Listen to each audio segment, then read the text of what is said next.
Simple title, Epilogue. Habakkuk heard and he saw God's version of real shock and awe. He was in a state of panic originally, I think, when he heard all of these things that God said was going to happen. So let's take a moment for a bit of reflection. First, Habakkuk knew of the benefits and responsibilities under the covenant, as would every Hebrew have known.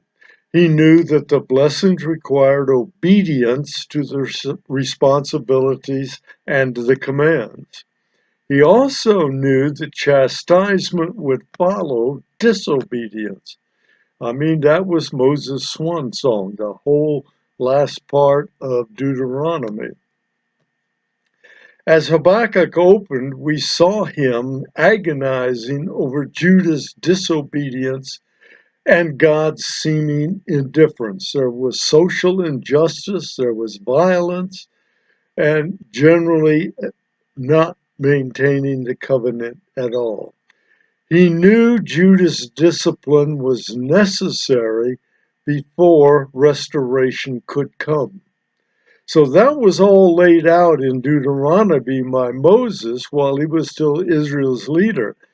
Nevertheless, Habakkuk appealed to God. Remember back in verse 2, O Lord, how long shall I cry for help, and you will not hear? Or cry out to you of violence, and you will not save? He essentially accused God of being indifferent and not responsive to what was happening in Judah. Well, God did respond by showing Habakkuk how Judah's discipline would take place. The evil Babylonian state that was rising to power would wreak havoc, pain, and destruction to bring God's disciplining wrath on Judah. However, Yahweh would eventually judge and destroy Babylon. After that, Judah would be restored to covenantal blessings. If we look at Habakkuk's summary of his spiritual response, one all believers should make. And I'm looking now at verse 16 of chapter 3. This is Habakkuk's. I hear and my body trembles. My lips quiver at the sound. Rottenness enters into my bones. My legs tremble beneath me. Yet I will quietly wait for the day of trouble to come upon people who invade us. What was he saying? What's coming to Judah scares the tar out of him. But he knows, and he will wait, because he knows that in the end, the Chaldeans will get their due from Yahweh. It's not clear what Habakkuk heard that brought about this particular reaction. It could have been the reports of God's mighty works during the Exodus. It could have been the vision that God had prepared for him. Some of the terms. Body trembles is translated his heart shook, and carries the notion of he went numb and limp, near to the point of collapse. One could use stagger and stumble to describe Habakkuk's physical condition. His lips quivered.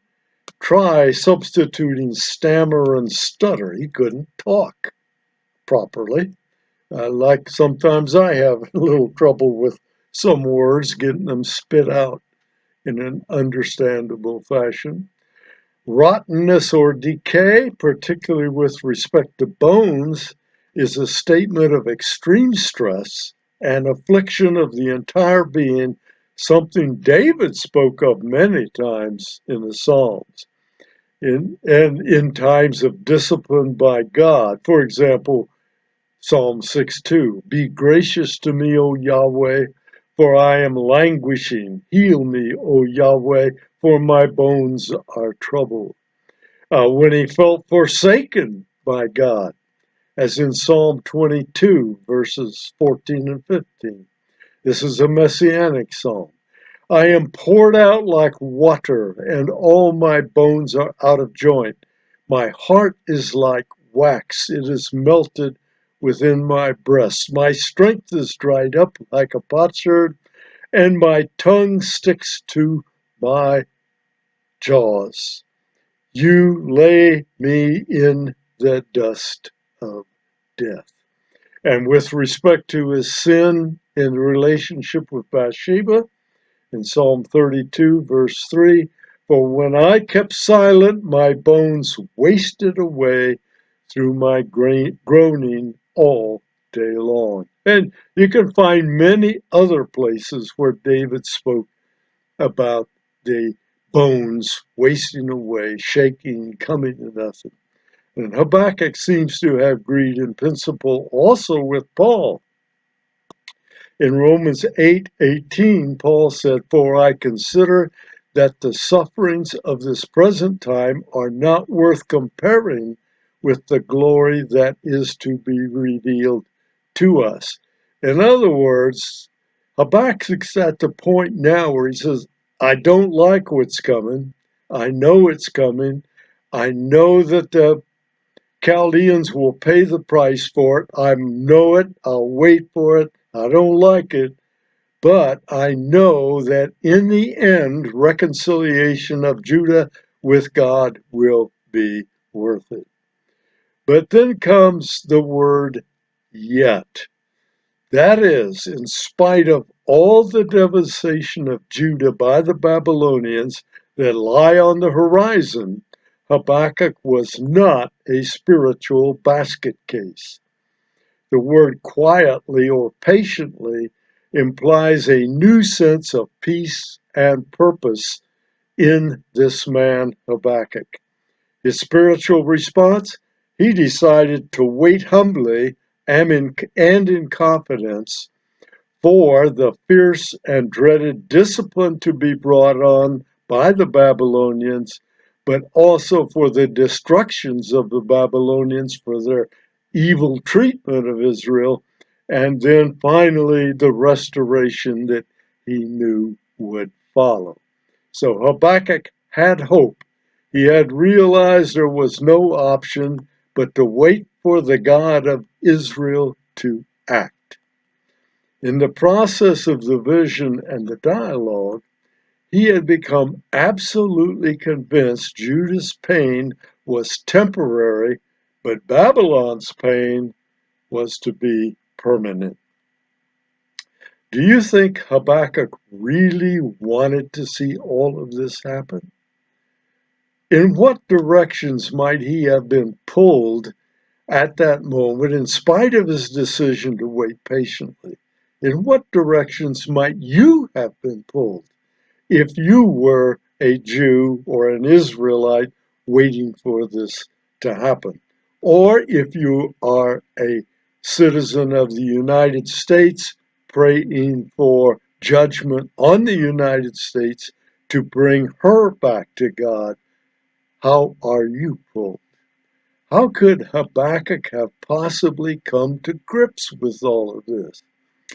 Well, some would say it's simple. He focused on what he knew of God, of God's power in delivering Israel in the past. That is, during the Exodus in particular. He traced out a picture of God's power, God's faithfulness, God's protection, and God's work all the way from Egypt through the Red Sea to Mount Sinai, through the Jordan River, culminating in the conquest of all of Canaan. There was no doubt about either God's faithfulness to protect and keep Judah, nor his ability to do so. Habakkuk was both physically shaken and spiritually fortified in the knowledge that restoration would come. He knew the covenant. However, the timing of all God had shown him was completely vague and unknown, except discipline first, Babylon's destruction next, restoration third. But he knew that God would bring all three of those to completion. He had absolute faith that God would do that. Seemingly, Habakkuk believed he would live to see the future that God had showed him. He would experience it all. Did he? We do not know. But the covenant promised chastisement for disobedience, but it also gave assurance of restoration. In that and the nature of God, Habakkuk rested. He most likely knew Deuteronomy. You ought to read the whole book of Deuteronomy. Deuteronomy 33:29, for example. Happy are you, O Israel, who is like you, a people saved by the Yahweh, the shield of your help, and the sword of your triumph. Your enemies shall come fawning to you, and you shall tread upon their backs. God promises victory to Israel. The extent of Habakkuk's response is shown by the next verses. His response, regardless of the pain to come, Israel's restoration was all that mattered to him. Let's look at verses 17 and 18. Now listen carefully to the cost that is to be borne. Though the fig tree should not blossom, this is Habakkuk's statement of faith. Though the fig tree should not blossom, nor fruit be on the vines, the produce of the olive fail, and the fields yield no food, the flock be cut off from the fold, and there be no herd in the stalls. Yet I will rejoice in the Lord. I will take joy in the God of my salvation. Don't miss the primary point of verse 18. Joy is not found in circumstances. Joy is found in the God of your deliverance. While at verse 18, check the assurance enunciated by both Isaiah and Joel in their prophecies. Isaiah with respect to the Assyrian aggression, and Joel speaking of the day of the Lord after Israel's experience of wars, locusts, and drought. Isaiah 25, verse 9. It will be said on that day, behold, this is our God. We have waited for him that he might save us. This is Yahweh. We have waited for him. Let us be glad and rejoice in his salvation. That salvation, that deliverance, is the basis for the hope. And Joel 2:21 and 23. Fear not, O land, be glad and rejoice, for Yahweh has done great things. Fear not, you beasts of the field, for the pastures of the wilderness are green, the tree bears its fruit, the fig tree and the vine give their full yield. Be glad, O children of Zion, and rejoice in Yahweh your God, for he has given the early rain for your vindication.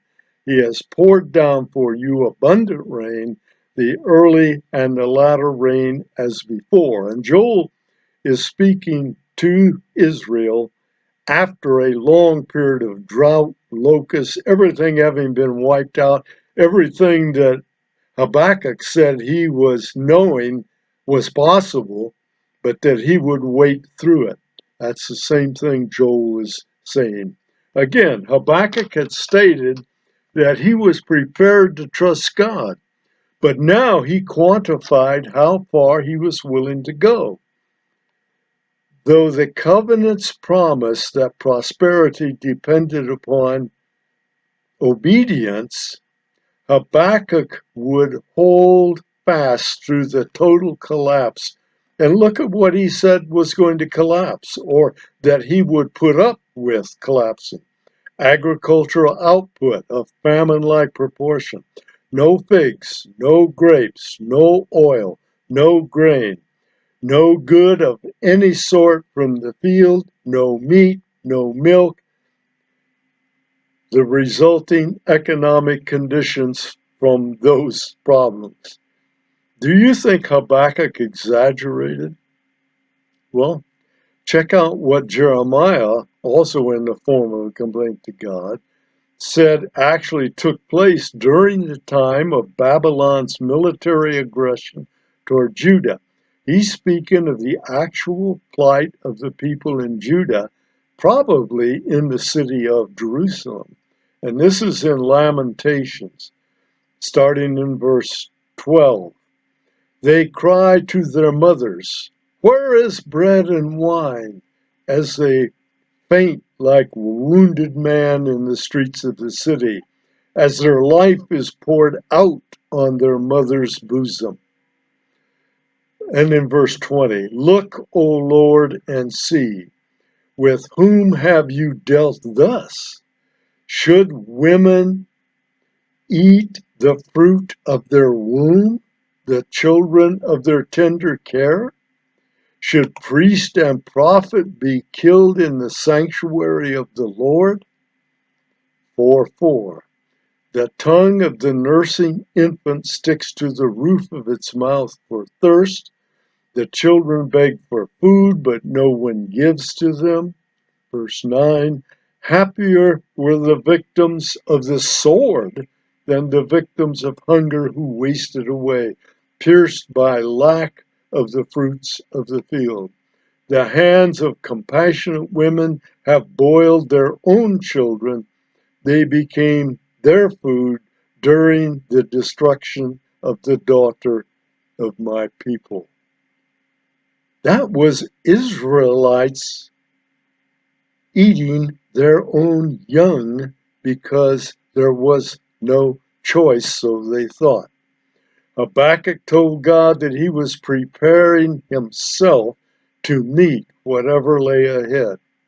And Habakkuk will not merely endure, but he is secure knowing that his God is able and will be victorious and faithful. He just doesn't know when. Now, how will he respond? He'll be filled with joy.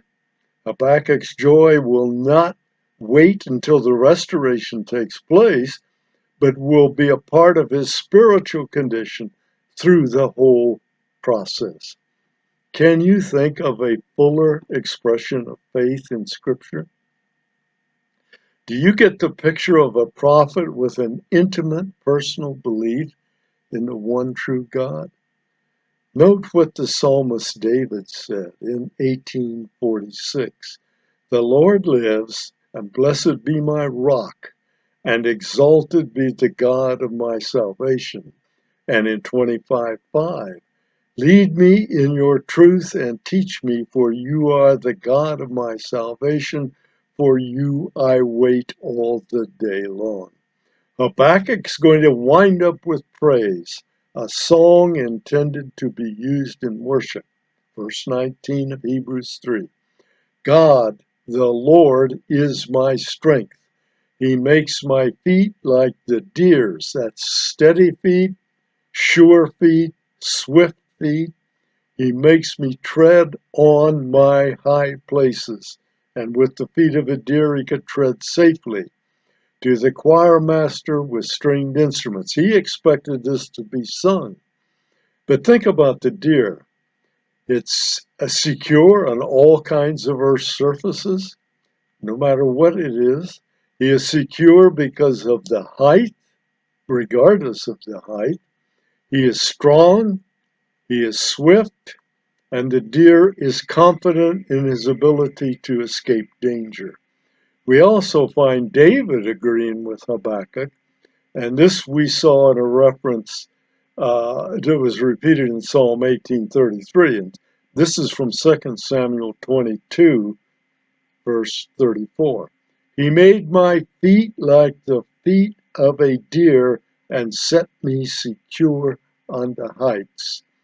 Habakkuk seems to be confident that he would experience spiritual mountaintops in spite of what he has seen and heard.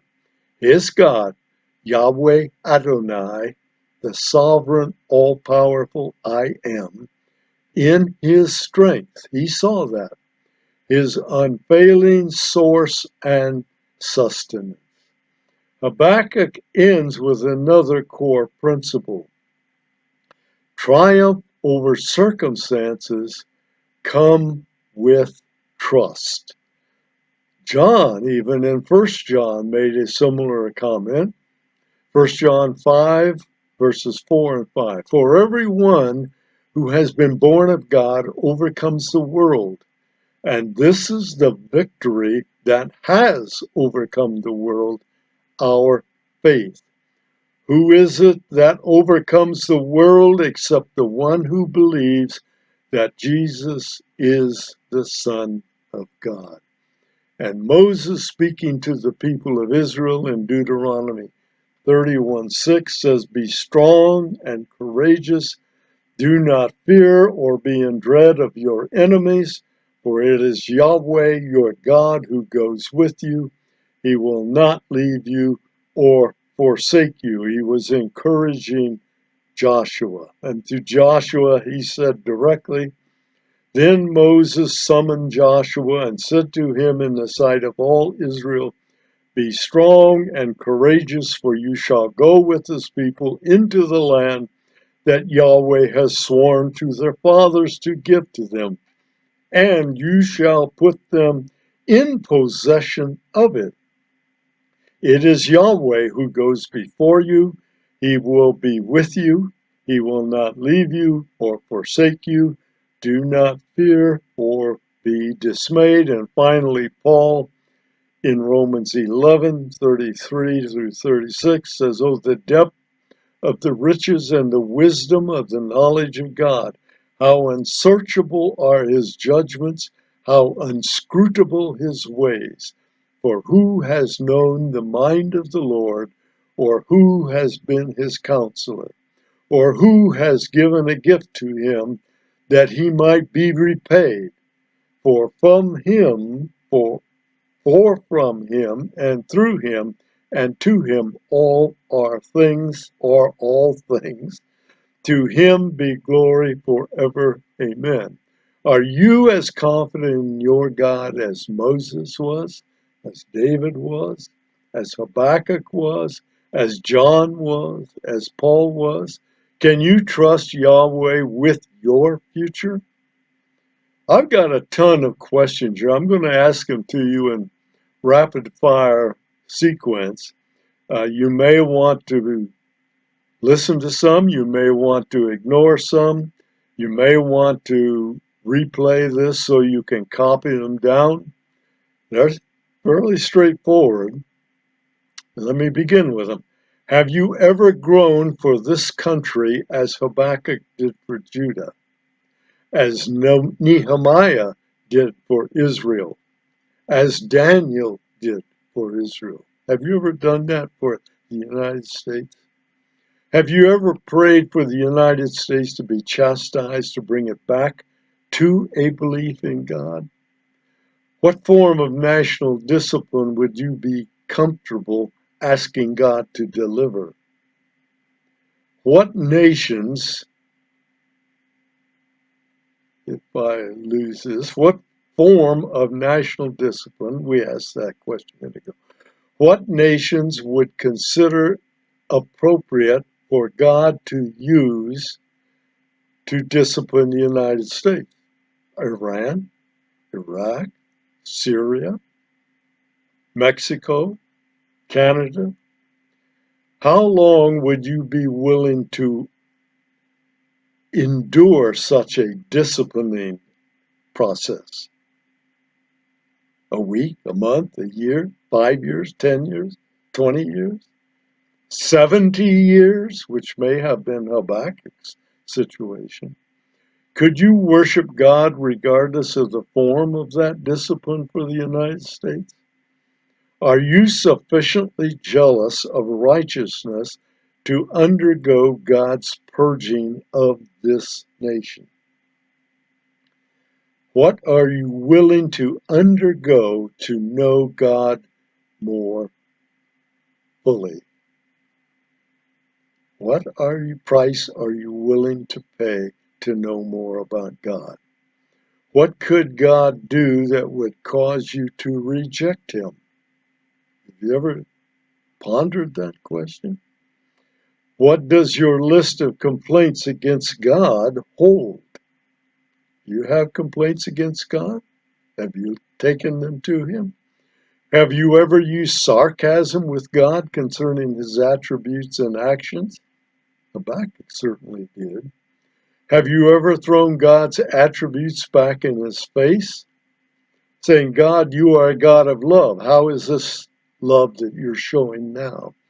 What stretches your faith to the near breaking point, so-called crisis of faith? What are you willing to do for revival? What is your watchtower? Remember, Habakkuk said, I'll go into my watchtower. I will stand firm with what you have given me to do. Do you know what God has given you to do? Will you stand firm doing that? What from God's past works relates to what you want him to do today? Does anything from God's past history excite you? What and how much can your joy withstand? Well, so much for completing Habakkuk, a prophet who challenged God, but a prophet who accepted God's response. He didn't like all of it, but he accepted it, said, I will remain faithful regardless. Can we make that same